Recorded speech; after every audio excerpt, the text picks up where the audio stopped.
All right, thank you, Sandra. Bryce Harper is one of the biggest sluggers in baseball. I just didn't know it was like that slugger. Pitchers have a long memory, don't they? Yeah, they they also have some certainly do. fragile psyches. I'll explain that next. Also, I want to show you why a high school baseball player got his own statue and why it hits so close to home for me. CBS 4 Sports is next on your side. Some developing news to tell you about right now. We understand that 5,000 people are without power this evening. Those are people living in the Montwood area in East El Paso. We understand that crews with El Paso Electric are working on the problem right now, and of course we'll continue updating you both on the air and online. This is the Sun City Emergency Room Sports Desk. Well, I guess enough is enough. I'll show you why Harper came to blows in just a second, but first, former Chihuahua Hunter Renfroe knows how to salute our troops on Memorial Day. Bases loaded, get off me baseball. Grand slam, Padres win 5-2. Okay, flashback with me to 2014. Bryce Harper hit 2 shots off Hunter Strickland in the playoffs. Strickland didn't take too kindly to it, so fast forward to today, and payback is Put your dukes up, here we go. What was that? Not the best helmet throw from Bryce Harper, but both guys landing some haymakers. Of course, the bench is clear. Oh man, look at that. How about the hair though? It still looks good getting punched, doesn't it? Yeah, it does. Nationals win 3-0. Hey, did you know El Paso is a hot commodity in the world of referees? It's true.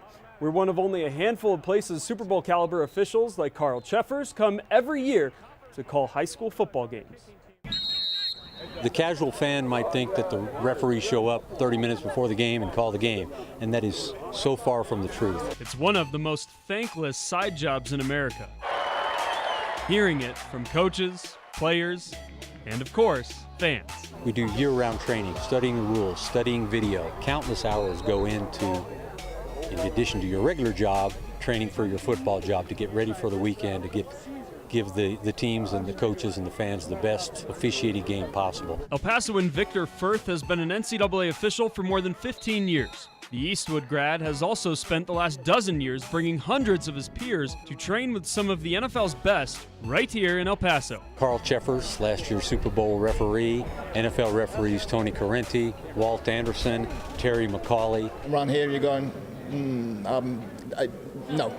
I'm quiet right now because there's nothing I can say that can add to this conversation. Let me say it to the forward pass. Campers put training sessions to the test during local high school spring scrimmages. It's what draws refs from all over the country and even one from across the pond. They have football in Sweden? Yes, they do. We pretty much we have a national team and everything. And we've been playing football since early 70s. When two high schools decided to do something different. Rom's dream? Throw a penalty flag in the National Football League. And he believes El Paso's camp gives him the best chance to make that dream a reality. 2-day camp costs $700. Registration information on cbs4local.com. Okay, I want to finish tonight with a story. Many of you will recognize this man, Pat Tillman, an NFL star who left the game in his prime only to be killed in action protecting our freedom. Well, I have my own Pat Tillman. His name is Chris Moon. As many of you know, I played baseball for a living just a couple of years ago. Chris and I played against each other in high school in Tucson. He was far more talented. The Atlanta Braves drafted Moon right out of high school, and he received a scholarship to play at the University of Arizona. But baseball was Chris's second love. America was his first. So he gave up his chance at fortune and fame to defend our freedom just like Pat Tillman. Chris was killed in action in Afghanistan less than 2 years later. It was his third tour, and he was 20. So on this day, to all of you veterans and all of you active military, I salute you. And thank you for your service. Shelton.